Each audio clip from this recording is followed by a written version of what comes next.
বাঁধবেন। তো এটা কি আমার নামাজ পড়া হয়ে গেল না শিক্ষা দেওয়া হলো? জোরে বলে, শিক্ষা দেওয়া হলো না? আর আমি যখন ফজরের টাইমে দাঁড়িয়ে যাব তখন ওটা নামাজ পড়া হবে, তো ওটা দলিল হবে, শিক্ষাটা দলিল হবে না। তো নবী জোরে আমিন বলে শিক্ষা দিয়েছেন, ওটা দলিল না। নবী আস্তে আমিন বলেছেন, ওটাই হচ্ছে নবীর সুন্নাত। তাই আমরা সুন্নি মুসলমান। জোরে বলেন সুবহানাল্লাহ। এবার চলে আসেন বিরাদ ইসলাম, মুজামুল কবির লিতাবরানির মধ্যে হাদিস। হাদিসটি কি? হযরতে আব্দুল্লাহ ইবনে মাসউদ রাদিয়াল্লাহু তাআলা আনহু বলছেন, হাদিসটি সহিহ সনদে বর্ণিত হয়েছে। কি বলছেন? তিনি বলছেন নামাজের মধ্যে চারটা জিনিস নীরবে বলতে হয়। কটা জিনিস? কোথাও তিনটা জিনিসের কথা বলা হয়েছে, চারটা জিনিস কি কি? একটি হচ্ছে নামাজের মধ্যে আউযু বিল্লাহি মিনাশ শাইতানির রাজিম আস্তে বলতে হবে। নামাজের মধ্যে বিসমিল্লাহির রহমানির রহিম আস্তে বলতে হবে। নামাজের মধ্যে রব্বানা লাকাল হামদ আস্তে বলতে হবে। আব্দুল্লাহ ইবনে মাসউদ বলছেন আমিনটাও আস্তেই বলতে হবে। জোরে বল সুবহানাল্লাহ। আমিনটা কি করে বলতে হবে? আস্তে বলতে হবে। তাহলে কেউ যদি আপনাকে বলে যে আস্তে আমিন বলা চলবে না, জোরে জোরে ফরজ মনে করে আমিন বলা, এটা তো একেবারে টাটকা বিদআত। বুকের উপরে ফরজ মনে করে হাত বানা, যে বুকে হাত না বানলে নামাজ হবে না, একেবারে টাটকা বিদআত। সুন্নাত যদি থাকে নাভির নিচে হাত বানতে হবে, আমিন আস্তে বলতে হবে। একটু জোরে হবে না সুবহানাল্লাহ? একটু জোরে বলেন না সুবহানাল্লাহ? এইবার চলে আসেন বিরাদর ইসলাম, আমার সামনে লক্ষ্য করেন। আমার পরে আপনাদের মন মাতানো বক্তা আসছে, আমি জানি না আপনারা বুঝতে পারছেন কিনা, আল্লাহ পাক জানে। বলবো না, ছেড়ে দেবো? কিছু লোক উপর উপর বলছে বলেন, আর ভিতরে বলছে সুর করা বক্তাগুলা কোথায় গেল রে? হ্যাঁ না কি বলেন? যাক, এই আমার দিকে একটু লক্ষ্য করেন। আমিন বলে নিলাম, হাত কোথায় বাঁধতে হবে এটা বুঝতে পারলাম কি পারলাম না? একটু জোরে বলেন, বুঝতে পারলাম কি পারলাম না? এইবার চলে আসেন, নামাজের বিষয়টা বাদ দিয়ে দিলাম বাবা। দুটা জিনিস বুঝে গেলেন, প্রত্যেকটা জিনিসের দলিল আমাদের কাছে আলহামদুলিল্লাহ আছে। এখন আপনাদের সম্মুখে দু তিনটা জিনিস বয়ান করতে চাই, যেটি বয়ান করা আমি এমার্জেন্সি মনে করি। কি বয়ান করা? আমরা আহলে সুন্নাত ওয়াল জামাতের আকীদা কি? আমরা আহলে সুন্নাতের জামাতের আকীদা হচ্ছে, আমাদের বিশ্বাস হচ্ছে যে আমাদের নবী নূরের তৈরি। এই জোরে বলেন, কিসের তৈরি? নূরের। কিছু গাঁজাখোর মৌলবি বেরিয়েছে, এ আবার যুক্তি দিয়ে নবীকে মাটি প্রমাণ করতে চায়। একটা বর্ধমানের গোপাল ভাড় আছে, গোপাল ভাড়, পোল্ট্রি মুরগি চিনেন? হ্যাঁ, অনেক কেউ চিনে গেছে যারা দেখেছে। পোল্ট্রি মুরগি গোপাল ভাড়, কিছু আসে না যায় না। ওর মাদ্রাসায় বাগদাদি কায়দা পড়ায়। একটা বড় হাদিসের বই যদি খুলে দেন, ওর গোটা ভুটি বেরিয়ে যাবে, পোল্ট্রি মুরগি থেকে কাওয়া হয়ে যাবে। জি, এরা যুক্তি দিচ্ছে কি জানেন? যুক্তিটা আমি দিয়ে দিচ্ছি বাবা, একটু আমার দিকে লক্ষ্য করেন। আচ্ছা বলেন তো, আদম আলাইহিস সালাম কিসের তৈরি? মাটির না? এই সবাই বলেন কিসের তৈরি? আদম আলাইহিস সালাম মাটির তৈরি। আর জিবরিল মিকাইল যত ফেরেশতা আছে, ফেরেশতা কিসের তৈরি? কথা বলেন, ফেরেশতা কিসের তৈরি? আদম নবী মাটির তৈরি, ফেরেশতারা হচ্ছে নূরের তৈরি। আচ্ছা বলেন তো, ফেরেশতাদেরকে হুকুম করা হয়েছিল যে আদমকে সেজদা করো, নাকি নূরের ফেরেশতাকে হুকুম করা হচ্ছে মাটির আদমকে সেজদা করো? তাহলে নূরের দাম বেশি হলো না মাটির দাম বেশি? জি, যুক্তিতে সবাই বলে দাম তো মাটিরই বেশি হলো, কিন্তু আদম নবী মাটির তৈরি, এই কারণে সেজদা দেওয়ার হুকুম হয়নি। এই যুক্তি দিয়ে মাটি প্রমাণ করতে হয়। আদম আলাইহিস সালাতু ওয়াস সালাম আল্লাহর নবী, তাই সেজদা করার হুকুম হয়েছে, মাটির তৈরি তাই নয়। আর যদি বলে, যেমন আহলে হাদিস মৌলবি বলে, ওয়াহাবি মৌলবি বলে আদম মাটির তৈরি, ফেরেশতা নূরের তৈরি, ফেরেশতাকে হুকুম হলো মাটির আদমকে সেজদা করো, সুতরাং বুঝা গেল মাটির দাম নূরের চাইতে বেশি। আমি ওই দাজ্জাল কানা মৌলবিকে বলবো, উঠাও পবিত্র কুরআন, আল্লাহ পাক বলছেন আল্লাহু নূরুস সামাওয়াতি ওয়াল আরদ, আল্লাহ হচ্ছে জমিন এবং আসমানের নূর। তো আল্লাহর দাম বেশি না আদমের দাম বেশি? কথা বলেন, আল্লাহর দাম বেশি না আদমের দাম বেশি? তো এখনই তো বললেন যে মাটির দাম বেশি, নূরের দাম কম। তো আল্লাহ তো নূর, আদম তো মাটি, তাহলে নূরের দাম কম কেন হলো না? তো বুঝা গেল নূরের তৈরি বলে সম্মান বেশি না, মাটির তৈরি বলে সম্মান বেশি না। আল্লাহ নবুয়ত দিয়ে আদমকে নবী বানিয়েছেন, তাই তিনার সম্মান বেড়ে গেছেন। জোরে বলেন সুবহানাল্লাহ। আর এই দাজ্জাল কানা যে যুক্তি দিচ্ছে নূরের ফেরেশতাকে সাজদা করতে বলা হলো, কিন্তু কি কারণে বলা হলো এটা কিন্তু আপনার সামনে বলবে না। ওয়াহাবি মৌলবীর কাজ হচ্ছে হাদিসের নামে মিথ্যাচার করা, কোরআনের নামে মিথ্যাচার করা।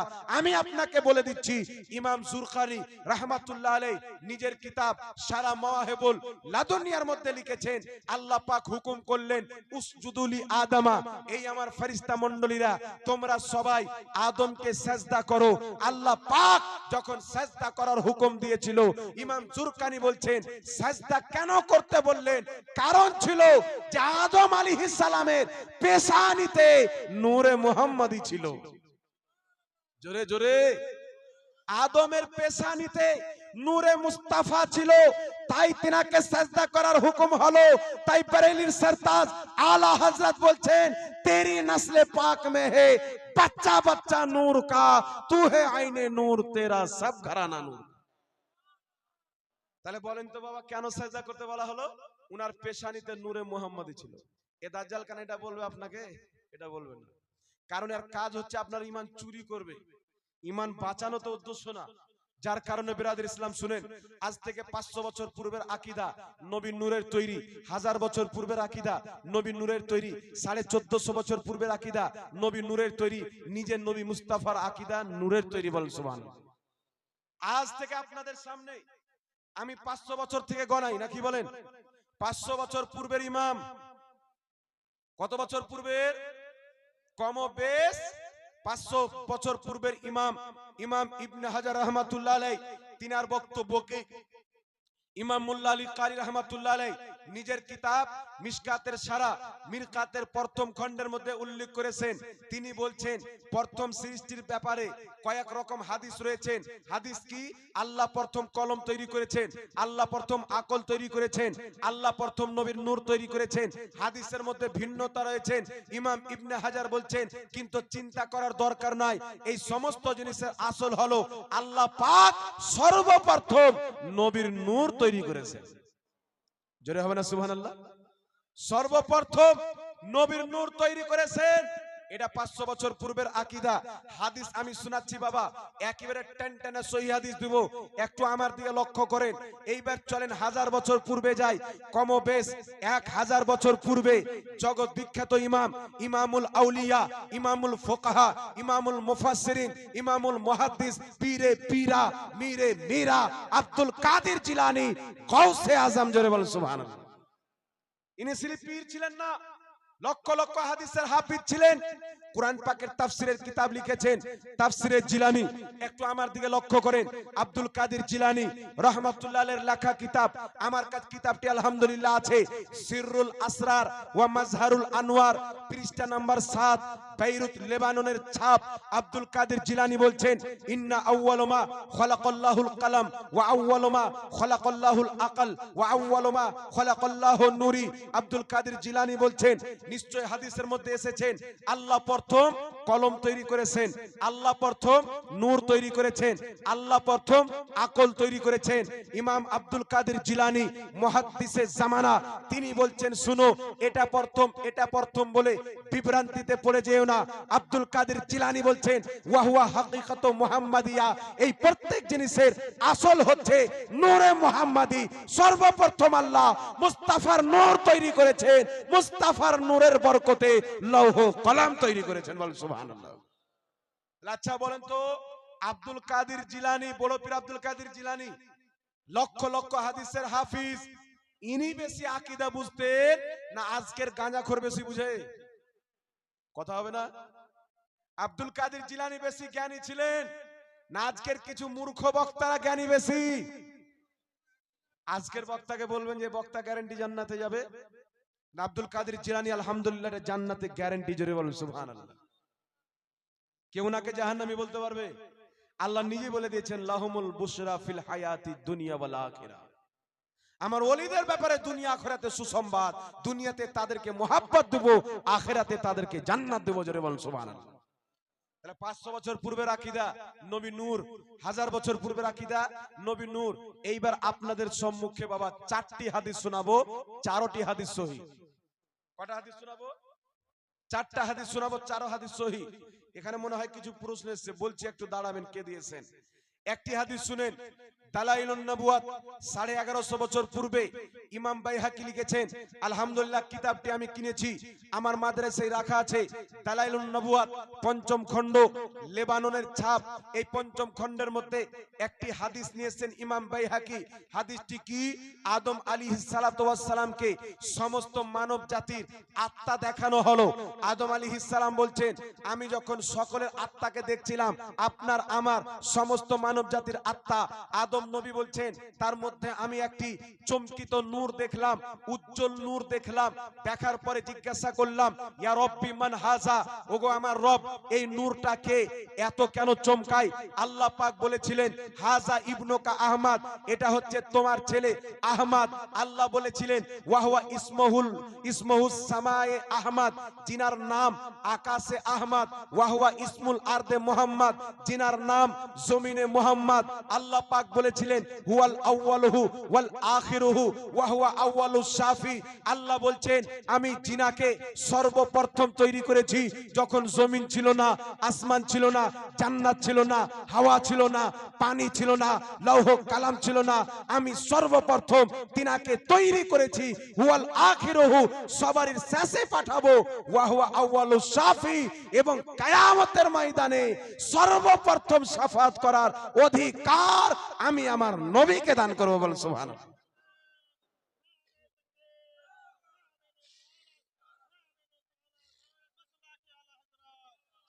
এই হাদিসের ব্যাপারে আমি কি বলবো? আহলে হাদিসদের গুরু নাসিরউদ্দিন আলবানী সিলসিলাত আহাদিসের দইফার মধ্যে বলছে, এই হাদিসের সকল বর্ণনাকারী বুখারী মুসলিমের বর্ণনাকারীর মতন এই হাদিসের সনদ হচ্ছে হাসান। জোরে বল সুবহানাল্লাহ। কি সনদ বলেছেন? হাদিসটি অ্যাকচুয়ালি সহিহ, কিন্তু সে হাসান বলেছে। হাসান বললেও আমাদের আকীদা প্রমাণ হয়ে যায়, কারণ ইমাম নববী বলেছেন হাসান হাদিস ইসলামের দলিল।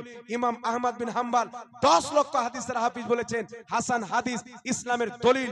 আহলে হাদিসদের মৌলবী বলেছে হাসান হাদিসকে অস্বীকার করা মানে কুফরি করা। তাহলে স্পষ্ট বোঝা গেল, যখন জমিন ছিল না আমার নবীর নূর ছিল, আসমান ছিল না নবীর নূর ছিল। এখন বুঝার কি দেরি আছে? যখন জমিন ছিল না, তো জমিনের তৈরি কি করে হতে পারে?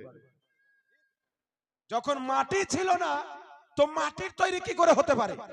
আমি লামাযহাবীদেরকে বলবো, তোমাদের গুরু সবচাইতে বড়, তোমাদের ইমাম, তোমাদের শাইখুল ইসলাম ইবনে তাহমিয়া, ইবনে তাহমিয়ার ছাত্র তোমাদের আরেকজন ইমাম, ইমাম ইবনে কাসির নিজের ফেমাস কিতাব আল বিদায়া ওয়ান নিহায়ার মধ্যে একটি হাদিস সহিহ সনদে বর্ণনা করেছেন, লিখেছেন।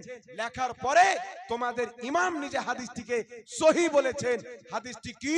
রাসূল পাক বলেছেন, আল্লাহ পাক সৃষ্টির দিকে আমাকে সর্বপ্রথম সৃষ্টি করেছেন আর পাঠিয়েছেন সবারই শেষে। জোরে হবে না সুবহানাল্লাহ? প্রথম মানে কি? প্রথম মানে না পানি ছিল, না জমিন ছিল, না মাটি ছিল, না হাওয়া ছিল। তাহলে মাটির তৈরি কি করে হলো বাবা? জি, মাটির তৈরি কি করে হলো? আল্লাহ নবীর নূরকে সর্বপ্রথম তৈরি করেছেন। জোরে হবে না সুবহানাল্লাহ? তারপরে নবীর দেহকে, নবীর বডিকে, যে মদিনাতে নবীর রওজা মুবারক আছে জান্নাতের টুকরা, ওই রওজার মাটি দিয়ে নবীর দেহকে তৈরি করা হয়েছিল। কিন্তু ওটা দুনিয়ার মাটি না, জান্নাতের মাটি। আর জান্নাতে দুনিয়ার মতন মাটি আছে, সব নূর, দেহটাও নূর। তার কারণে আমার নবী বলছেন, আল্লাহ আমার মাংসকে নূর করে দাও, আমার চোখকে নূর করে দাও, আমার কানকে নূর করে দাও, হাতকে নূর করে দাও, রক্তকে নূর করে দাও, হাড্ডিকে নূর করে দাও। তাহলে নবীর দোয়া কবুল না কবুল না? তাহলে নবীর নূর হাড্ডিকেও নূর মানতে হবে, নবীর রক্তকেও নূর মানতে হবে, নবীর মাংসকেও নূর মানতে হবে, নবীর পেশাবকেও নূর মানতে হবে, নবীর থুতু মুবারককেও নূর মানতে হবে। এই কারণে নবী যখন পেশাব করতেন মুস্কা আম্বারের খুশবু বের হতো। নবীর রক্ত পান করে নিলে জাহান্নামের আগুন হারাম হয়ে যেত। আমার রক্ত পান করা হারাম, নবীর রক্ত সাহাবী পান করেছেন, জাহান্নামের আগুন হারাম হয়েছেন। আমার থুতু পান করা হারাম, নবীর থুতু চোখে লাগিয়েছেন, চোখের দৃষ্টি ফিরে চলে এসেছে। আমার আমার ঘাম নিয়ে শরীরে মালিশ করা হারাম। নবী মুস্তাফার ঘাম সাহাবায়ে কেরাম আতর হিসেবে ব্যবহার করেছেন। জোরে বলেন সুবহানাল্লাহ। তার কারণ আমার নবীর খাবার কি ছিল? এখন একটা প্রশ্ন হচ্ছে যে হুজুর, নবী পাক তো খেজুর খেতেন, জয়ের আটা খেতেন, আটার রুটি খেতেন, ছাতু খেতেন, ছাগলের মাংস খেতেন, তো আমরা যা খেতাম নবীও তো তা খেতেন। কিন্তু এইগুলো নবীর হাকিকতি খাবার না। আমার নবী খেজুর কেন খেলেন? যেন উম্মত জেনে নাই খেজুর খাওয়া সুন্নাত। আমার নবী পানি কেন পান করলেন? উম্মত জেনে নাই কোন পানি পান করতে হয়, কোন পানি পান করা যায় না। আমার নবী খাবার খেলেন, জেনে নাই উম্মত কোন খাবার হালাল, কোন খাবার হারাম। আমার নবী গরুর গোশত খেয়ে প্রমাণ করে দিয়েছেন যে গরুর মাংস খাওয়া যায়, শুয়ারের মাংসকে হারাম করে প্রমাণ করেছেন শুয়ারের মাংস খাওয়া হারাম। জোরে হবে না সুবহানাল্লাহ। এইগুলো তো নবী আমাদেরকে রাস্তা দেখাতে এসেছিলেন। নবী আসলে কি খেতেন? আমার নবী বলছেন আবি তো ইনদা রব্বি ইউতঈমুনি ওয়া ইয়াসকিনি, আমি রাত্রি আমার আল্লাহর কাছে কাটাই, আমার আল্লাহ আমাকে খাওয়াই, আমার আল্লাহ আমাকে পান করাই। নবীকে কি আল্লাহ খাওয়ায়? খেজুর আল্লাহ খাওয়ান না, মাংস আল্লাহ খাওয়ান না। আল্লাহর নিকটে নবী যখন চলে যাবেন, আল্লাহ ও নূর, নবী ও নূর, নূর ছাড়া কিছুই নাই। নবী বলছেন আল্লাহ খাওয়ায়, আল্লাহ পান করায়, অর্থাৎ আমার আসল খাবার হলো নূর। আমার আসল খাবার হলো নূর। তার কারণে নবী পাক সাল্লাল্লাহু আলাইহি সাল্লাম বলেছেন আউয়ালু মা খালাকাল্লাহু নূরি, আল্লাহ সর্বপ্রথম আমার নূর তৈরি করেছেন। জোরে বলেন সুবহানাল্লাহ। এই হাদিসটি অনেক কিতাবের মধ্যে পেয়ে যাবেন। সকলের গ্রহণযোগ্য মুহাদ্দিস ইমাম আব্দুল হক মুহাদ্দিস তেহলভী আল বুখারী রাহমাতুল্লাহ আলাইহি নিজের কিতাব মাদারিজুন নবুওয়াতের মধ্যে আউয়ালু মা খালাকাল্লাহু নূরি, এই হাদিস সহিহ। তিনি বলছেন আউয়ালু মা খালাকাল্লাহু নূরি, নবী বলেছেন আল্লাহ সর্বপ্রথম আমার নূর তৈরি করেছেন। এই হাদিসটা সহিহ হাদিস। জোরে বলতে হবে সুবহানাল্লাহ। তাহলে সহিহ হাদিসে কি প্রমাণ হলো? আমাদের নবীর নূর সর্বপ্রথম। জোরে হবে না সুবহানাল্লাহ।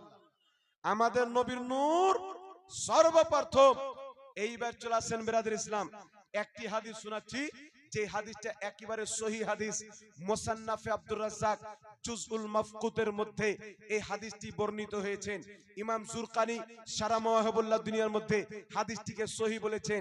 আব্দুল হাই লাখনাবী হাদিসটিকে সহিহ বলেছেন।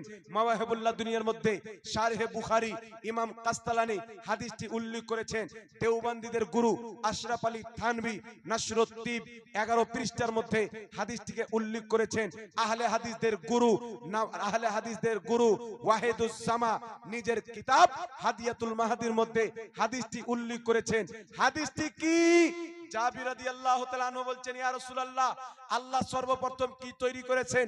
নবী পাক বললেন ইয়া জাবির ইন্নাল্লাহ তাআলা কাদ খালাকা, নিশ্চয় আল্লাহ তাবারাক ওয়া তাআলা তৈরি করেছেন সর্বপ্রথম কাবলাল আসিয়ায়ে, সমস্ত জিনিসের আগে নূরুন নবিয়্যিকা, তোমার নবীর নূর, মিন নূরিহি, আপন নূর দিয়ে। জোরে বল সুবহানাল্লাহ। তোমার নবীর নূর আল্লাহ নিজের নূরের ফাইজে তৈরি করেছেন। তারপর রাসূল পাক বলছেন তখন না জান্নাত ছিল, না জাহান্নাম ছিল, না জমিন ছিল, না আসমান ছিল। আল্লাহ সর্বপ্রথম নিজের নূর থেকে আমার নূর তৈরি করলেন। আমার নূর থেকে জান্নাত তৈরি করা হয়েছে, আমার নূর থেকে লৌহ কালাম তৈরি করা হয়েছে। কুল্লু খালাইক মিন নূরিহি ওয়া আনা মিন নূরিল্লাহ, প্রত্যেক মাখলুক মুস্তাফার নূর থেকে, মুস্তাফা খোদার নূর থেকে। বল সুবহানাল্লাহ। মুস্তাফা কার নূর থেকে? আরে জোরে হবে না? আল্লাহর নূর থেকে। আর প্রত্যেক মাখলুক নবীর নূর থেকে। জোরে বলেন না সুবহানাল্লাহ। তার কারণে কেউ বলে না যে জমিনের উপরে যা আছে সব মাটি, জমিনের উপরে যা আছে সব মাটি। এই মাইক মাটি, লোহা মাটি, সব মাটি অরিজিনালি। গাছ মাটি থেকে, ফল মাটি থেকে, কিন্তু বাবা মাটি কি থেকে? সবকিছু তো জমিন থেকে, কিন্তু জমিনটা কি থেকে? এখানে আপনারা অনেক এডুকেটেড লোক বসে আছেন, জ্ঞানী গুণী লোক আছেন। আপনারা সায়েন্টিফিকের বিজ্ঞানদের তাহকিককে পড়েন। তারা রিসার্চ করতে করতে বলেছেন জমিনের উপরে যা আছে সোনা, চাঁদি, পাথর, গহনা গাঠি, মাইক ফাইক, লোহা টোহা, স্টিল, তামা, সব মাটি থেকে। আর মাটি হচ্ছে আলো থেকে। মাটি কি থেকে? এটা বিজ্ঞানের থিওরি। মাটি হচ্ছে আলো থেকে। আলোকে আরবিতে বলা হয় নূর। ওটাই তো আমার নবী বলেছেন, কুল্লু খালাইক মিন নূরি ওয়া আনা মিন নূরিল্লাহ, আমি আল্লাহর নূর থেকে, সব আমার নূর থেকে। জোরে বল সুবহানাল্লাহ। বিজ্ঞান এটা প্রমাণ করে দিয়েছে। এবার চলে আসেন বিরাদর ইসলাম, আরেকটি হাদিস শুনিয়ে দিই, একেবারে টনটনে সহিহ হাদিস। কোন কিতাবের মধ্যে রয়েছে? কিতাবটির নাম হচ্ছে শরফে মুস্তাফা, 1000 বছর পূর্বের কিতাব। এই কিতাবের মধ্যে হযরতে ইবনে মুবারক, হযরতে ইমাম সুফিয়ান রাহমাতুল্লাহ আলাইহি সহ হযরতে ইমামে হুসেন নিজের পিতা হযরতে আলী থেকে, হযরতে আলী বলতেছেন, কি বলছেন? হযরতে আলী বলছেন, জান্নাতের আগে, জাহান্নামের আগে, জমিনের আগে, আসমানের আগে, কুল কায়নাতের আগে আল্লাহ তাবারাক ওয়া তাআলা আমার নবীর নূর তৈরি করেছেন। জোরে হবে না সুবহানাল্লাহ? আমার নবীর নূর তৈরি করেছেন। জোরে বলেন সুবহানাল্লাহ। তার কারণে কোন মৌলবি যদি যুক্তি দিয়ে বলে নবী মাটির তৈরি, মানা যাবে? নূর না, নূরকে অস্বীকার করলে মানা যাবে? দলিল দিবে কি?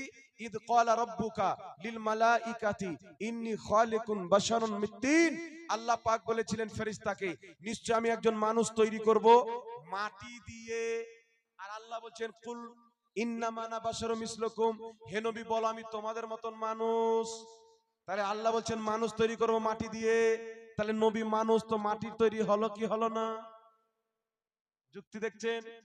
কিন্তু আপনি দুনিয়ার যে কোনো তাফসিরের কিতাব পড়েন, ওয়াহাবিদের তাফসির করা তাফসিরের কিতাব, তাফসির ইবনে কাসিরের মধ্যে লেখা আছে যে আল্লাহ বলেছিলেন আমি মানুষ তৈরি করব মাটি দিয়ে, ওই মানুষটা হচ্ছে আদম।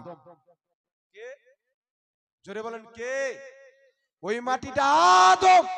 কিন্তু আমার আপনার নবীকে আল্লাহ সরাসরি মাটি দিয়ে তৈরি করেননি, আমার নবী মুস্তাফাকে আল্লাহ নূর দিয়ে তৈরি করেছেন। জোরে বলতে হবে সুবহানাল্লাহ। এবার চলে আসেন বিরাদর ইসলাম, আর একটা মাসআলা আপনাদের সম্মুখে ক্লিয়ার করি। মাসআলাটা হচ্ছে বাবা যে তারাবির নামাজ 8 রাকাত না 20 রাকাত? জি, আপনাদের দিকে কেউ 8 রাকাত পড়নেওয়ালা আছে নাকি?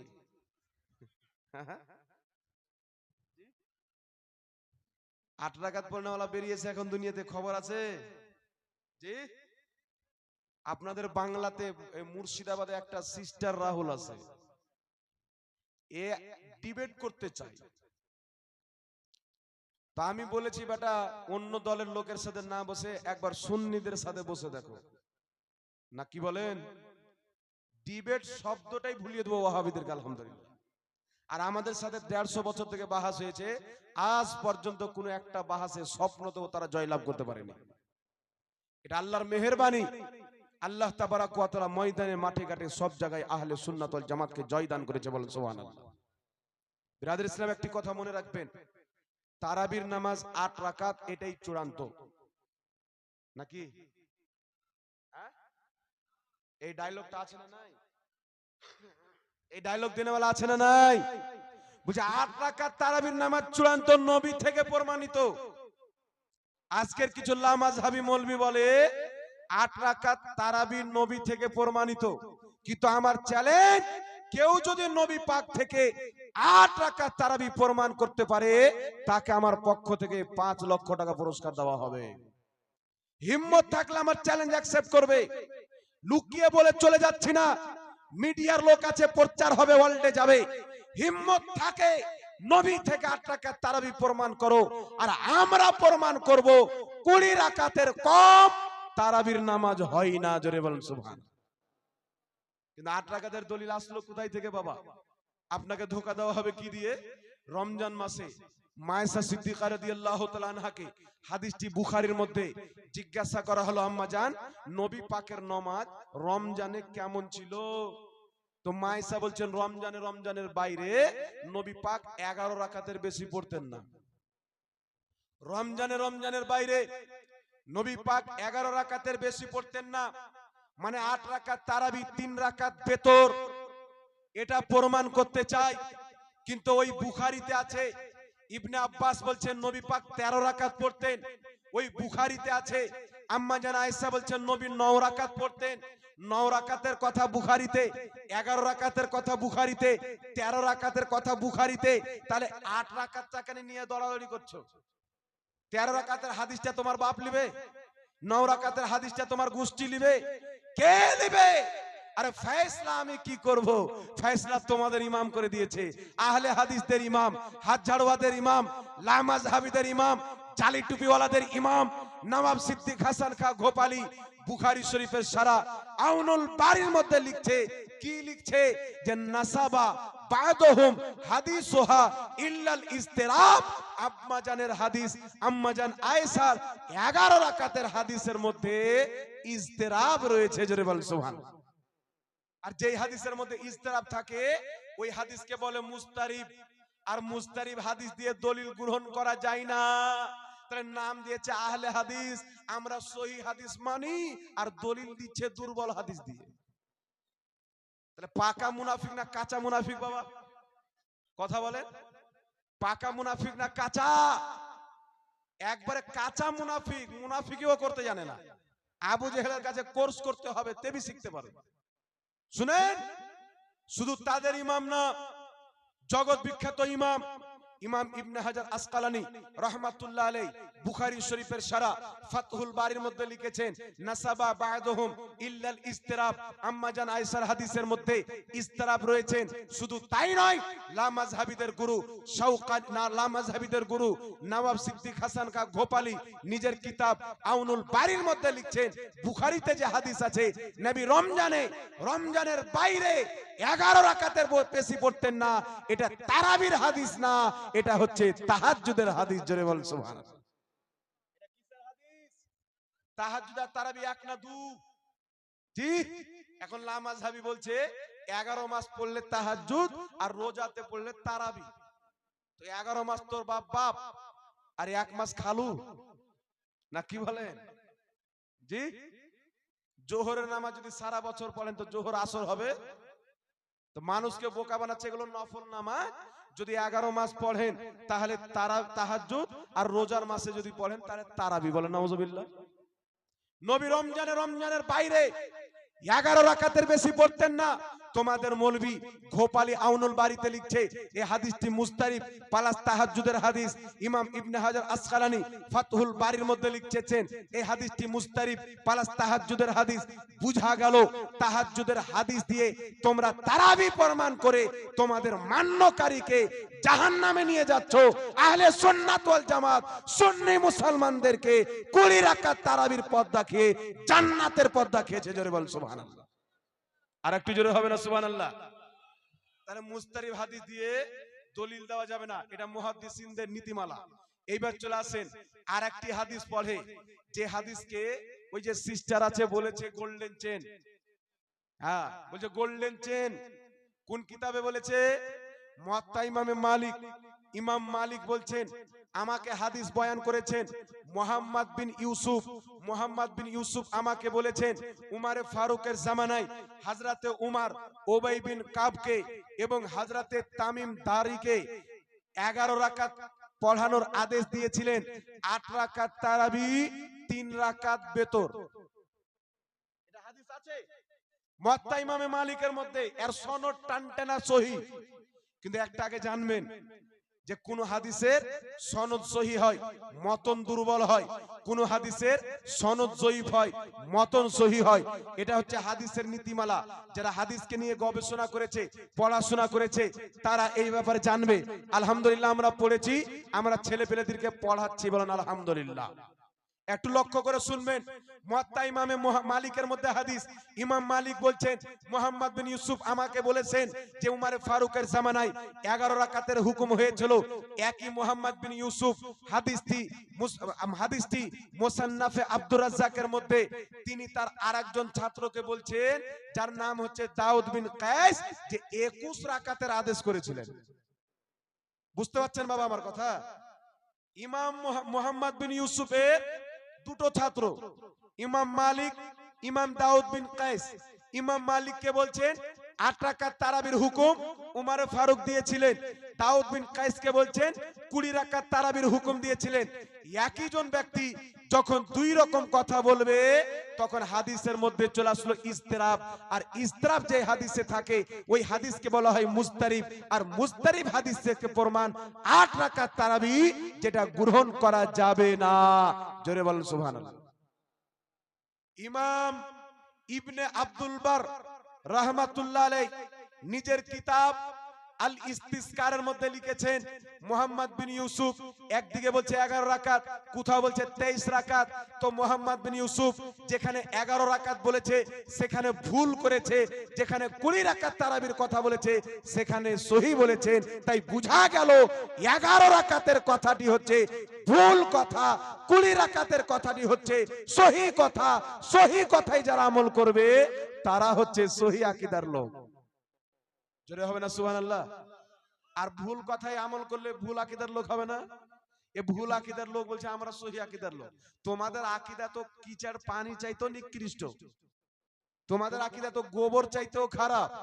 আলহামদুলিল্লাহ আহলে সুন্নাত ওয়াল জামাতের আকীদা, যে আকীদাকে দুনিয়ার সমস্ত হীরা ধন ও ভান্ডার এবং সোনা চাঁদি দিয়ে কিনা যাবে না। জোরে বলেন সুবহানাল্লাহ। এবার আমার দিকে লক্ষ্য করেন বাবা, একটি কথা মনে রাখবেন, যে আহলে হাদিসরা বলে নবী পাক থেকে 20 রাকাত তারা প্রমাণিত, তাদেরই জুতা তাদেরই গালে। একে কি বলে? তাদেরই জুতা তাদেরই গালে। কেন? আহলে হাদিসদের মৌলবীর কিতাব থেকে আমি দেখাচ্ছি। লামাযহাবীদের সবচাইতে বড় গুরু ইবনে তাহমিয়া নিজের কিতাব মাজমুয়া ফাতাওয়ার মধ্যে লিখেছে নবী থেকে তারাবির রাকাত সংখ্যা প্রমাণিত নাই। আহলে হাদিসদের গুরু কাজী শওকানি নাইলুল আওতারের মধ্যে লিখেছে নবী পাক থেকে তারাবির রাকাত সংখ্যা প্রমাণিত নাই। তাহলে এই আহলে হাদিসদের লামাযহাবীদের গুরুরা তাদের ইমামরা লিখেছে নবী থেকে তারাবির রাকাত সংখ্যা প্রমাণিত নাই। আজকের জাহিল আহলে হাদিস বলছে নবী 8 রাকাত তারাবি পড়ছেন, তাহলে তাদের বাপ ভুল লিখেছে না তারা ভুল বলছে? বুঝতে পারছেন কথা আমার? তাদের ইমাম লিখেছে যে নবী থেকে তারাবির রাকাত সংখ্যা প্রমাণিত নাই, আর তারা বলছে নবী 8 রাকাত তারাবি পড়েছেন। তাহলে তাদের বাপ মিথ্যুক না এরা মিথ্যু? ইবনে তাহমিয়াও কবরে বলবে যে নাউজুবিল্লাহ, কেমন নাজায়েজ সন্তান ছেড়ে আসলাম, আমাকে মিথ্যা বানাচ্ছে। জি, তাদের কিতাবে লেখা আছে। তাহলে তাদের দাবি নবী 8 রাকাত তারাবি পড়েছেন, এটা একেবারে ডাহা মিথ্যা। তাই আমার নবী বলেছেন কিয়ামতের পূর্বে কিছু দাজ্জাল বের হবে, কাযযাব বের হবে, তারা তোমাদেরকে মিথ্যা কথা বলে তোমাদের ঈমান ধ্বংস করবে। আল্লাহ হেদায়েত দান করুক, বলেন আল্লাহুম্মা আমিন। এবার 20 রাকাতের দুটি হাদিস বলে দিচ্ছি, তিনটি, তারপরে বলবো যে 20 রাকাত তারাবির উপরে সাহাবায়ে কেরামের ইজমা হয়েছে। কি হয়েছে বাবা? ইজমা মানে জানেন? আমার দিকে লক্ষ্য করেন। ইজমা মানে জানেন? মানে সর্বসম্মত, মানে ঐক্যমত হয়েছেন। সমস্ত সাহাবা একমত পোষণ করেছেন, কেউ বিমতে যাননি 20 রাকাত তারাবির উপরে। আগে 3টি হাদিস বলে দিই, শুনেন। হযরতে সাইব ইবনে ইয়াজিদ বলছেন আমরা উমর ফারুকের জামানায় 20 রাকাতান 20 রাকাত তারাবি পড়তাম। হযরতে ইয়াজিদ ইবনে খুসাইবা বলছেন আমরা হযরতে উমর ফারুকের জামানায় 20 রাকাত তারাবি পড়তাম। হযরতে আলীর জামানায় 20 রাকাত তারাবি হতো। হযরতে আব্দুল্লাহ ইবনে মাসউদ 20 রাকাত তারাবি পড়তেন। আর উমর ফারুকের জামানায় 20 রাকাত তারাবির উপরে ইজমা হয়েছে। জোরে বলেন সুবহানাল্লাহ। কি হয়েছে? ইজমা। একটু লক্ষ্য করে শুনুন। হ্যালো, কালাম মিয়া। তারাবির উপরে সাহাবায়ে কেরামের ইজমা হয়েছে, এটা আমার চ্যালেঞ্জ। 8 রাকাত তারাবির নামাজ এই জমিনের মাটিতে কোন লামাযহাবী প্রমাণ করতে পারবে না। আর যত সিস্টার মিস্টার ইট গাঁজা মাজা মদ ফদ আছে, একবার বলিয়েন যে সবারই সাথে তো বসে, যে পণ্ডিতের সাথে আর পাদ্রীর সাথে হিম্মত যদি থাকে একবার বেরেলভি সুন্নির সামনে বসে যাবে। তো যাই হোক বিরাদর ইসলাম, 20 রাকাত তারাবির উপরে ইজমা হয়েছে। 1 মিনিট শুনেলেন। বিশ্ববিখ্যাত ইমাম ইমাম ইবনে কুদামা রাহমাতুল্লাহ আলাইহি আল মুগনি কিতাবের মধ্যে লিখেছেন যে উমর ফারুকের জামানায় 20 রাকাত তারাবির উপরে ইজমা হয়েছে। ইমাম মোল্লা আলী কারি রাহমাতুল্লাহ আলাইহি মিশকাতের সারা মিরকাতের মধ্যে লিখেছেন 20 রাকাত তারাবির উপরে সাহাবায়ে কেরামের উমর ফারুকের জামানায় ইজমা হয়েছে, ঐক্যমত হয়েছে। বিশ্ববিখ্যাত ইমাম ইমাম সারাকসি রাহমাতুল্লাহ আলাইহি 1000 বছর পূর্বে নিজের কিতাব আল মাবসুতের মধ্যে লিখেছেন 20 রাকাত তারাবির উপরে উমর ফারুকের জামানায় ইজমা হয়েছে। বিশ্ববিখ্যাত ইমাম ইমাম কাসানি রাহমাতুল্লাহ আলাইহি বাদায়ুস সানায়ে কিতাবের মধ্যে লিখেছেন 20 রাকাত তারাবির উপরে উমারে ফারুকের জামানায় সাহাবায়ে কেরামের ইজমা হয়েছেন। ইমাম নাসাই রাহমাতুল্লাহ আলাইহি বলেন 20 রাকাত তারাবির উপরে ইজমা হয়েছেন। লা মাযহাবিদের গুরু সিদ্দিক হাসান খাঁ গোপালী নিজের কিতাব আউনুল বারীর মধ্যে লিখেছেন 20 রাকাত তারাবির উপরে উমারে ফারুকের জামানায় ইজমা হয়েছেন। ইবনে তাহমিয়া আহলে হাদিসদের ইমাম লিখেছে মাজমুয়া ফাতাওয়ার মধ্যে উমারে ফারুকের জামানায় 20 রাকাত তারাবি হয়েছে, কোন সাহাবা অস্বীকার করেনি, অর্থাৎ প্রত্যেক সাহাবার ইজমা হয়েছে। জোরে বল সুবহানাল্লাহ। তাহলে যেখানে সব সাহাবা ঐক্যমত হয়ে গেল, সেখানে আমার আপনার চুলকে লাভ আছে? সাহাবার চাইতে লা মাযহাবী শরীয়ত বেশি বুঝে, নবীর হাদিস বেশি বুঝে সাহাবার চাইতে। তাই 20 রাকাত তারাবি পড়তে হবে। বিশ্ববিখ্যাত ইমাম হুজ্জাতুল ইসলাম ইমাম গাজালি রাহমাতুল্লাহ আলাইহি আহইয়া উলুমিদ্দিন কিতাবের মধ্যে লিখেছেন 20 রাকাত তারাবি পড়া সুন্নাতে মুআক্কাদা। বিশ্ববিখ্যাত ইমাম লা মাযহাবীদের ইমাম দেওবন্দীদের ইমাম সুন্নিদের ইমাম ইমাম নববী রাহমাতুল্লাহ আলাইহি আল আজকার কিতাবের 86 পৃষ্ঠা লেবাননের ছাপ, তিনি বলছেন ইলাম আন্না সালাতাত তারাবিহে সুন্নাতুন বিইত্তিফাকিল উলামায়ে ওয়া হিয়া 20 রাকাতান। ইমাম নববী বলছেন পৃথিবীর মানুষ তোমরা জেনে নাও 20 রাকাত তারাবির নামাজ পড়া হচ্ছে সুন্নাত। এই বিষয়ে প্রত্যেক আহলুল ইলম ঐক্যমত পোষণ করেছেন। জোরে বল সুবহানাল্লাহ। যত আহলুল ইলম আছেন, যত আহলুল ইলম আছেন, সবারই মানা 20 রাকাত তারাবির নামাজ সুন্নাতে মুআক্কাদা। তাহলে সুন্নাতে মুআক্কাদা ছাড়লে নেকি না গুনাহ? জোরে বলেন নেকি না গুনাহ? সুন্নাতে মুআক্কাদা ছাড়লে গুনাহ, করলে নেকি? জোহরের 4 রাকাত সুন্নাতে মুআক্কাদা ছাড়লে গুনাহ না নেকি? জানেন না? নামাজি তো মনে হয় পড়েন না, জানবেন কি? সুন্নাতে মুআক্কাদা ছাড়লে গুনাহ, বুঝতে পারছেন? সুন্নাতে মুআক্কাদা আদায় করাটা হচ্ছে জরুরি। তাই 20 রাকাত তারাবি কেউ বলে 19 রাকাত পড়বো তবুও বিদআত হবে, কারণ সুন্নাতের খেলাফ। 8 রাকাত তো চলবে না, একবারে জাল 8 রাকাত। বুঝতে পারছেন কথা আমার? যাই হোক ব্রাদার ইসলাম, এখানে এক ভাই প্রশ্ন করেছেন 20 রাকাত তারাবি কত মিনিটে শেষ হয়? 20 মিনিটে। আপনি আমাদের জানান। এটা একটা কারণ আছে বাবা, এই জন্য আহলে হাদিসরা বলে যে 20 রাকাত তারাবি রকেটের মতন পড়ে। কিন্তু আমাদের এটা জানা আছে 8 রাকাত তারাবিও তারা রকেটের মতন পড়ে। আমরা তো 20 রাকাত পড়ি, 8 রাকাত রকেটের মতন পড়ে। একটি কথা মনে রাখবেন, তারাবির নামাজে একটু স্পিড করা জায়েজ আছে, কিন্তু যতটুকু বর্তমানের ইমামরা স্পিড করে অতটুকু না। আলহামদুলিল্লাহ রাব্বিল আলামিন দাল্লিন আছে না, না এরকম? আর নামাজি হয় না, ইমামও জাহান্নামে, মুক্তাদিও জাহান্নামে। বুঝতে পারছেন? এতটুকু স্পিড জায়েজ আছে যাতে প্রত্যেকটা সূরার প্রত্যেকটা শব্দ শুদ্ধভাবে মুসাল্লিরা বুঝতে পারবে। বুঝতে পারছেন? এতটুকু স্পিড শরীয়তের মধ্যে জায়েজ আছে। তাই অতিরিক্ত স্পিড, কে রুকুতে গেল কেউ পেল না, সাজদা একটা যাচ্ছে উঠে যাচ্ছে, উল্টা পুল্টা হয়ে যাচ্ছে, এরকম স্পিডে নামাজ পড়া হারাম। ইমামও জাহান্নামে, একবারে ফিনারে জাহান্নামা খালেদিন। বুঝতে পারছেন? তো নরমাল স্পিড 20 রাকাতের জন্য পড়া ওটা জায়েজ আছে। অতিরিক্ত স্পিড পড়া যাতে নামাজি হবে না, কেরাত বোঝা যায় না, এটা হারাম আছে, গুনাহ হবে। আর একটি প্রশ্ন হচ্ছে ফজর মাগরিব এশা কে নামাজ সূরা কুরসি কি লেখা আছে বলেন তো? ঝাড়খণ্ডের লোক তো, একটু ঘুরিয়ে দিলে বুঝা মুশকিল। কি লেখা আছে বলেন তো হযরত? ओ अच्छा, मैंने बांग्ला को हिंदी में लिखा है, इसलिए तो मैं सोच रहा हूं। फजर मगरिब ऐशा के नमाज में सूरा किस अंदाज में पढ़ना चाहिए, এটা आप हम लोगों को समझाइए।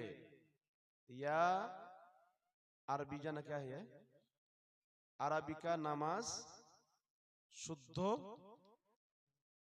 যা কিস ও বাকি যা লিখেছেন আপনি লিখেছেন, বাংলা লিখলে বাংলাতে লিখবেন, আর খুঁটটা হিন্দি লিখবেন তো হিন্দিতে লিখবেন, না কি বলেন? যাই হোক বিরাদর ইসলাম, মাগরিব এশার নামাজের সূরা কিভাবে পড়তে হবে? শুদ্ধ করে পড়তে হবে। ইমামের কেরাত যদি শুদ্ধ না থাকে, কেরাত যদি ভুলভাল থাকে, তো ইমামেরও নামাজ হবে না, মুক্তাদিরও নামাজ হবে না। শুদ্ধ করে পড়তে হবে। আর মাগরিবের নামাজে রাসূল পাক সাল্লাল্লাহু আলাইহি সাল্লাম সূরা ছোট করে পড়তে বলেছেন। বুঝতে পারছেন? ছোট করে সূরা পড়তে বলেছেন মাগরিবের নামাজে। যে কোনো জামাতে, জামাতে যদি অনেক লোক থাকে তাহলে জামাতে কেরাত হালকা করাটা উত্তম। বুঝতে পারছেন? ওটা বলছি, জামাতে নামাজ, এই জামাতে কেরাত হালকা করা উত্তম। বিভিন্ন লোক থাকে, কার কি কাজ আছে, জামাত শেষ করে দেন, হালকা করতে হবে। আর কি সুর টান কি কেরাত শুদ্ধ হলে হলো না, কোরআন তেলাওয়াত করার জন্য আওয়াজ হওয়া শর্ত না, ওর কেরাত শুদ্ধ হওয়া শর্ত। আর কোরআন পাক এমন একটি কিতাব, আওয়াজ যদি আপনার ভাঙা থাকে আর কেরাত যদি শুদ্ধ থাকে তবুও শুনতে মজা লাগবে। বুঝতে পারছেন? তাই কেরাত শুদ্ধ হলেই আপনার নামাজ হয়ে যাবে। শুদ্ধ করে পড়া হচ্ছে ওয়াজিব। কেরাত যদি শুদ্ধ না থাকে, ভুলভাল হয়ে যায়, তাহলে নামাজ হবে না। আর কেরাত শিক্ষা করা ফরজ। ওয়ারাতিলিল কুরআনুত তারতিলা, कुरानকে কেরাত সহকারে পড়তে হবে। मुहर्रम का 7 तारीख में हम लोग पूरा मोहल्ला मिलकर फातिहा करते हैं। शरीयत में है कि नहीं, अब हमें बताइए। मुहर्रम में फातिहा, फातिहा 12 महीना करना जायज है। फातिहा कहते किसे है? खाना शाम में रखकर कुरान की कुछ आयतें तिलावत करके, यानी दुआ करना खाना, इसको क्या कहते हैं? फातिहा। 3 हदीस में पढ़ता हूं, सुन लीजिए। मुस्लिम शरीफ के अंदर हदीस है, नबी पाक सल्लल्लाहु अलैहि वसल्लम जंग के मैदान में हाजिर है। साहबाए किराम आए, या रसूलुल्लाह हम लोग का खाना खत्म हो चुका है, आप इजाजत दीजिए, जिन सवारियों में हम लोग सवार होकर आए हैं, जिन सवारियों में हम लोग सवार होकर आए हैं, सवारियों में से 2-1 सवारी को ज़बह करके उसका गोश्त खा लेते हैं। और जब जंग लड़ रहेंगे तो पेट खाली होगा कि नहीं, भूख लगेगी कि नहीं, खाने की जरूरत पड़ेगी कि नहीं? तो नबी पाक ने फरमाया कि अच्छा होगा, कर लो, ज़बह कर लो।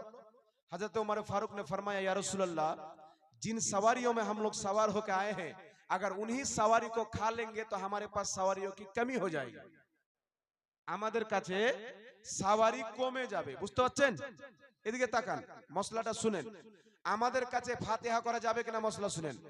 আমাদের কাছে সওয়ারি কমে যাবে, তো ইয়া রাসূলুল্লাহ আপনি আপনার উম্মতদেরকে নারে তাকবীর, নারে রিসালাত, মাসলা के आला हजरत, उलमाए अहले सुन्नत, नारे तकबीर।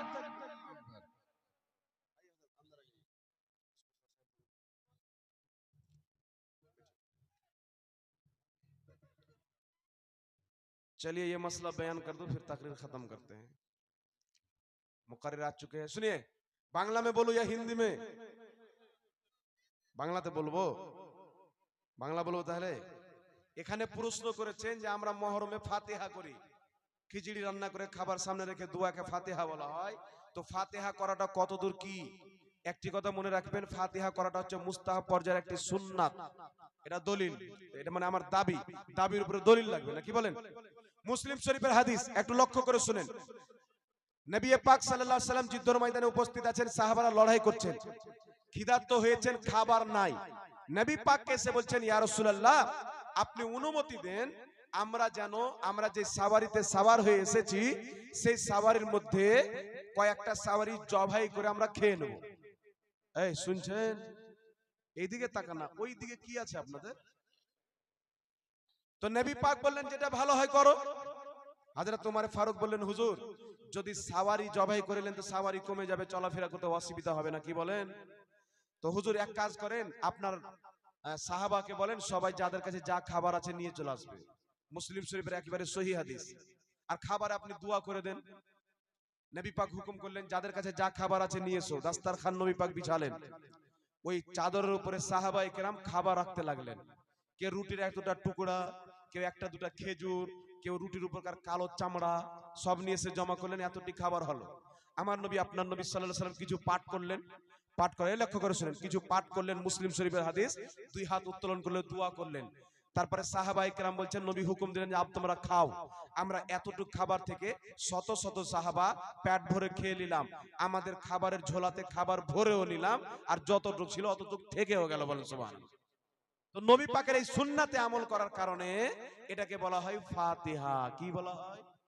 খাবার সামনে রেখে দোয়া করা। এইবার চলে আসেন হাকিম আল মুস্তাদরাক আলা সহিহাই, নবী পাক সাল্লাল্লাহু আলাইহি সাল্লামের সামনে খাবার নিয়ে আসা হলো। এই কিতাবের মধ্যে হাদিস, নবী পাক সাল্লাল্লাহু আলাইহি সাল্লাম কিছু পাঠ করলেন, খাবারের উপরে দোয়া করলেন। তার কারণে উলামায়ে কেরাম বলছেন যে পাঠ করার সবচাইতে উত্তম জিনিস হচ্ছে কোরআন। সবচাইতে উত্তম জিনিস কোরআন।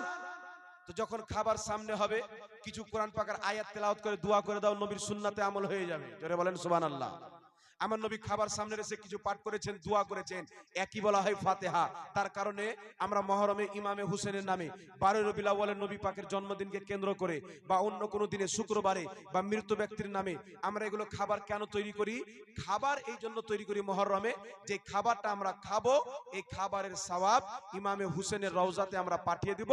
এই সওয়াব পেয়ে ইমামে হুসেনও খুশি হবে, আল্লাহও খুশি হবে। বলেন সুবহানাল্লাহ।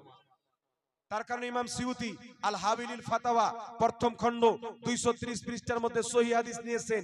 ইমাম আবু নঈম আসবাহানি হিলিয়াতুল আউলিয়ার মধ্যে সহিহ হাদিস নিয়েছেন। 950 বছর পূর্বের লেখা কিতাব। হযরতে তাউস বলছেন সাহাবায়ে কেরামের জামানায় এবং আমাদের জামানায় ইন্নাল মাউতা ইয়াফতানুনা ফি কুবুরিহিম সাবআ ফাকানু ইস্তাহিব্বুনা আই ইয়াতআমা আনহুম তিলকাল আইয়াম। তিনি বলছেন সাহাবায়ে কেরাম এবং আমরা তাবিঈনগণ আমাদের জামানায় যদি কোনো ব্যক্তি মারা যেত আমরা মৃত ব্যক্তির নামে 7 দিন পর্যন্ত খাওয়া দাওয়া করাতাম। কদিন পর্যন্ত? 7 দিন পর্যন্ত। সাহাবায়ে কেরামের হাদিস রয়েছেন, নবী পাকের কাছে আসলেন, আবু দাউদের হাদিস।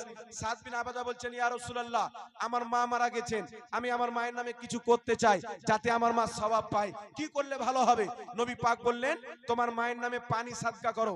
সাদ বিন আবাদা একটা কূপ দান করে বললেন হাদিহি বেরুই উম্মে সাদ, এই কূপটা হচ্ছে সাদের মায়ের জন্য, কূপের পানি পান করবে বিশ্বের মুসলমান, সওয়াব যাবে সাদের মায়ের কবরে। জোরে হবে না সুবহানাল্লাহ। আচ্ছা সাদ বিন আবাদার মাও তো সাহাবিয়া, জান্নাতি নাকি? নবীকে দেখেছেন তো জান্নাতি না? জোরে বলেন জান্নাতি না? জান্নাতি না? নবী পাককে দেখেছেন সাদ বিন আবাদার মা একেবারে টলটলে সাহাবী, জান্নাতি। প্রত্যেক সাহাবী সাহাবিয়া জান্নাতি। নিজের মায়ের নামে মায়ের ইন্তিকালের অনেকদিন পর পানি সাদকা করলেন।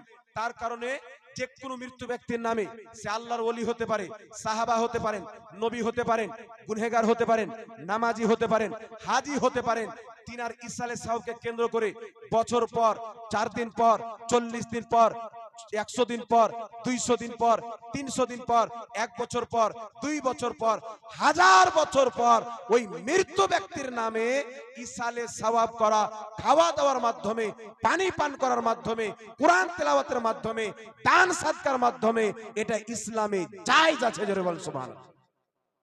সাহাবায়ে কেরাম করেছেন তো জায়েজ হবে কি হবে না? জোরে বলেন। আমাকে একজন জিজ্ঞাসা করেছিলেন যে হুজুর মরা গরু কি চারা খায়? মানুষ মরে গেল, শেষ হয়ে গেল, ওর নামে আমরা নেকি করে কি করব? একটু আমার দিকে ধ্যান দেন। মানুষ মরে যদি শেষ হয়ে যায় তাহলে জানাজা কেন পড়ছিস? বিনা জানাজায় কুত্তাকে খাইয়ে দে, নাকি বলেন? হ্যাঁ, ওই যে মরা গরু কি আর চারা খায়? ওই যে ব্রাদার সিস্টার নাই আপনার, এরকম কিছু জোলা গাটমুন্সি বলছে যে মরা মানুষের নামে হিন্দুরা মিষ্টি ফিষ্টি দই টই খাওয়ায়, ওখান থেকে মুসলমানের মধ্যে কালচার এসেছে। আমি গবেষণা করেছি, উলামায়ে কেরাম আছে, জিজ্ঞাসা করেন আবু জেহেল মরেছে না মরেনি? আবু জেহেল মরেছে না মরেনি? কিন্তু আবু জেহেলের মান্যকারীরা তার নামে না চল্লিশা করেছে, না চাহারম করেছে, না ইসালে সওয়াব করেছে, কিছু করেনি। আবু লাহাব মরেছে, কিছু হয়নি। উতবা সাইবা মরেছে, কিছু হয়নি। কিন্তু সাহাবায়ে কেরাম বলছে আমাদের জামানায় যখন মুসলমান মরেছে আমরা 7 দিন পর্যন্ত মানুষকে খাইয়েছি। জোরে বলেন না। তাহলে যারা আবু জেহেলের লোকের দলের লোক হবে 40 চাহরম করবে না, উতবা সাইবার দলের লোক হবে 40 চাহরম করবে না। আর কাফিরের ইসালে সওয়াব নাই। ইসালে সওয়াব হচ্ছে মুসলমানের।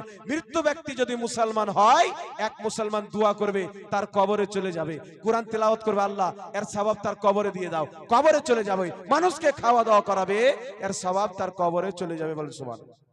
তাই আমরা মুহররমের 10 তারিখ, 7 তারিখ, 8 তারিখ, 9 তারিখ যখন পারি ইমামে হুসেনের স্মরণে খিচড়ি রান্না করি, বিরিয়ানি রান্না করি, আমরা খাওয়া দাওয়া করি, এর সওয়াব ইমামে হুসেনের কবরে যায়। এটা ইসালে সওয়াব 100% যায়। জোরে বলেন সুবহানাল্লাহ।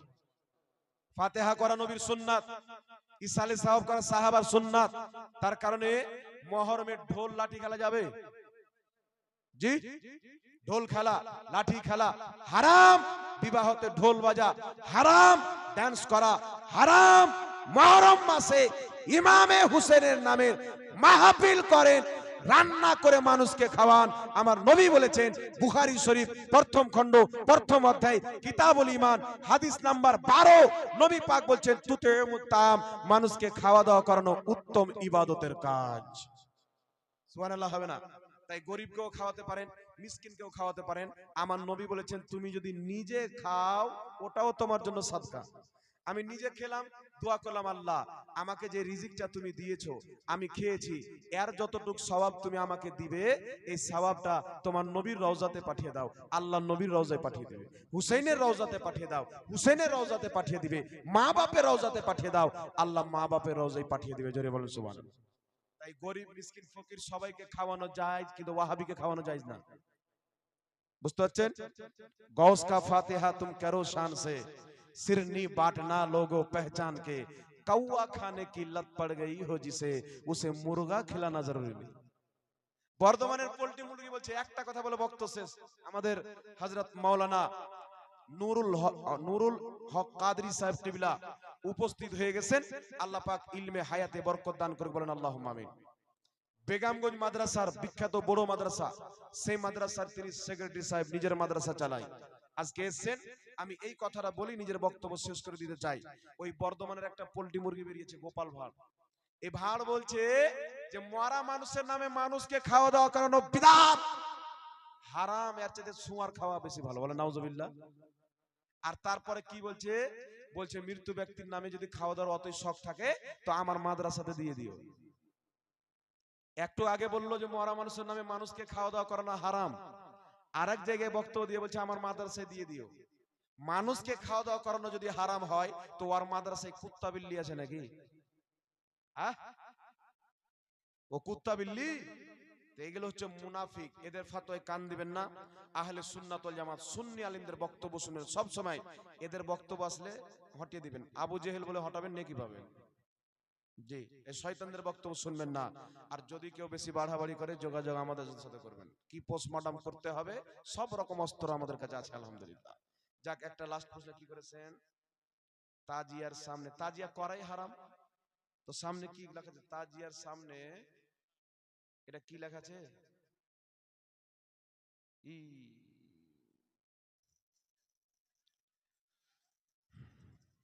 যাক, তাজিয়া করাই হারাম, বুঝতে পারছেন? মোরাওয়াজা তাজিয়া, বর্তমানে যে তাজিয়া করা হয় ওর পাশে নাচ গান নামাজ রোজা কিছু নাই। বুঝতে পারলেন? তাই তাজিয়ার সামনে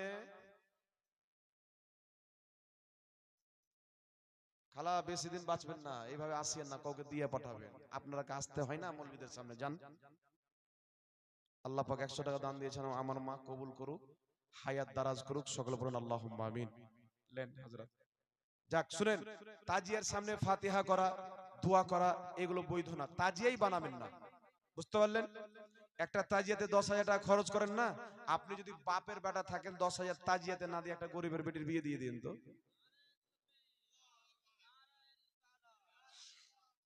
এগুলো খুরাফাত থেকে বেরিয়ে আসেন, তাজিয়া করবেন না। আল্লাহর ওলির মাজার আছে, জিয়ারত করবেন, চাদর চাপাবেন না। চাদর চাপানো যায় কিন্তু চাপাবেন না, ফরজ কি? কেউ চাদর না দিলে মুসলমান থাকবে না? আল্লাহ ওয়ালাদের চাদর, একটা চাদর দেওয়া যায় মাজারে, হাজার হাজার চাদর থাকে কি করে? ওখানকার খাদিমরা লাই বিক্রি করে, প্যাট পালে প্যাট, এই রকম হয়ে গেছে। ওই টাকা আপনি ওখানে কেন দিবেন? আপনি নিয়ত করেন সিরাজউদ্দিন আখি পাক আলাউল হক পান্ডবী রাহমাতুল্লাহ আলাইহি, এত বড় আল্লাহর ওলি, ইনাদের মাধ্যমে আমাদের পূর্বপুরুষরা ইসলাম পেয়েছেন, তাদের বেটা আমরা আসলাম। তো ইনাদের মাজার যখন যাব জিয়ারত করব, দোয়া করব, ওনাদের ওসিলাতে আল্লাহর কাছে চাইবো, চলে আসবো। আর মাজারে নিয়ত করেছেন 400 300 500 টাকা, এই টাকাটা রাস্তাতে অনেক ফকির বসে থাকে, দিয়ে দিয়েন। বলবেন আল্লাহ আমি তোমার ওলির নামে দিলাম, এর সওয়াবটা তোমার ওলির মাজারে পৌঁছে দিও। ওই আল্লাহর ওলির দোয়া আপনি বেশি পাবেন। বুঝতে পেরেছেন? ওই আল্লাহ ওলির দোয়া আপনি বেশি পাবেন। তার কারণে ফুজুল খরচি না করে, অতিরিক্ত চাদর না চাপিয়ে, তাজিয়া না করে, ঘোড়াবর্দি না বানিয়ে আপনি ওই টাকাটা নিয়ে ভালো কাজ করিয়েন। মাদ্রাসায় দিয়েন, মসজিদে দিয়েন, গরিবের ছেলে মেয়েকে দান করে দিয়েন, দেখবেন আল্লাহ তাবারাক ওয়া তাআলা আপনাদের রুজি রোজগারে বরকত দান করবেন। তার তাজিয়া বানা চলবে? তাজিয়া বানা চলবে? হাত উঠিয়ে বলেন তো। আরে জোরে হাত উঠান। কিছু লোক উঠাচ্ছে না, মানে আগামী মহরমে বানামায়। হ্যাঁ, এদেরকে বলেন যে নামাজ পড়তে চলো, তো গোষ্ঠীকে গোষ্ঠী নামাজি নাই, বেনামাজি। আর তাজিয়া বানাবো চলেন তো কোথাকার গাঁজাখোর, কোথাকার মদখোর, কোথাকার বেনামাজি, কোথাকার শয়তান, সব তাজিয়া বানাতে হাজির হয়ে যাবে। আর আল্লাহ বলছে একামিস সালাত, একামিস সালাত। আল্লাহ বলছে নামাজ পড়ো, শয়তান বলছে তাজিয়া বানাও। আইয়ে বলছে আল্লাহ তোমার কথা শুনবো না, শয়তানের কথা শুনবো। এই তোকে শয়তান বানিয়েছিল রে খেপা। আহ, শয়তানের গোলামি না, আল্লাহর গোলামি করেন, এই দুনিয়া দুই দুনিয়াতে আপনি নাজাত পেয়ে যাবেন, বলেন সুবহানাল্লাহ। তাই খবরদার কেউ তাজিয়া বানাবেন না। আর কেউ যদি তাজিয়া বানায়, এই মা বোনেরা, তাজিয়াতে একটা আটেনাও দান দিবেন না, ঠিক আছে? আপনারা তাজিয়া কেউ যদি বানিয়ে টাকা চাইতে আসে, সাহার লিয়ে তাড়বেন, বলে মৌলবি মানা যাবে না। আর তাজিয়ার সামনে মান্নত মানবেন না, ওগুলো হারাম আছে, বুঝতে পারছেন? ঘোড়া দেওয়া, ওখানে খাবার নিয়ে গিয়ে ফাতিহা দেওয়া। বাড়িতে ফাতিহা হবে না, বাড়িতে মৌলবিকে ডাকবেন, ফাতিহা করে দিবেন। মানে এক জায়গাতে খাবার জমা করবেন, ফাতিহা করে দিবেন, নবীর সুন্নাত আমল হয়ে যাবে, বুঝতে পারছেন কথা? কিন্তু তাজিয়ার সামনে আপনাকে মিন্নত মানতে যেতে হবে। এইগুলো মুসলিমদের তরিকা না। কোনো গাছের সামনে, কোনো তাজিয়ার সামনে, পাথরের ঘরের সামনে কোনো মিন্নত মানা ইসলামে হারাম আছে, বুঝতে পারছেন কথা আমার? তাই যাবে না। মিন্নত কি মানবেন? আল্লাহ আমার বেটা যদি ঠিক হয়ে যায়, দুটা রোজা রাখবো। আমার বেটা যদি ঠিক হয়ে যায়, দু রাকাত নামাজ, নফল নামাজ পড়বো। আমার বেটা যদি ঠিক হয়ে যায়, মসজিদের খাদিম রাখবো।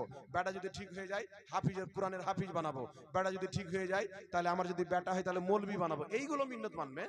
আর তাজিয়ার সামনে গিয়ে আমি ফাতিহা করব। বাড়িতেও ফাতিহা হবে। আল্লাহ বুঝার তৌফিক দান করুক। সকলে পড়ুন আল্লাহুম্মা আমিন। ওয়া আখির দাওয়ানা আলহামদুলিল্লাহ।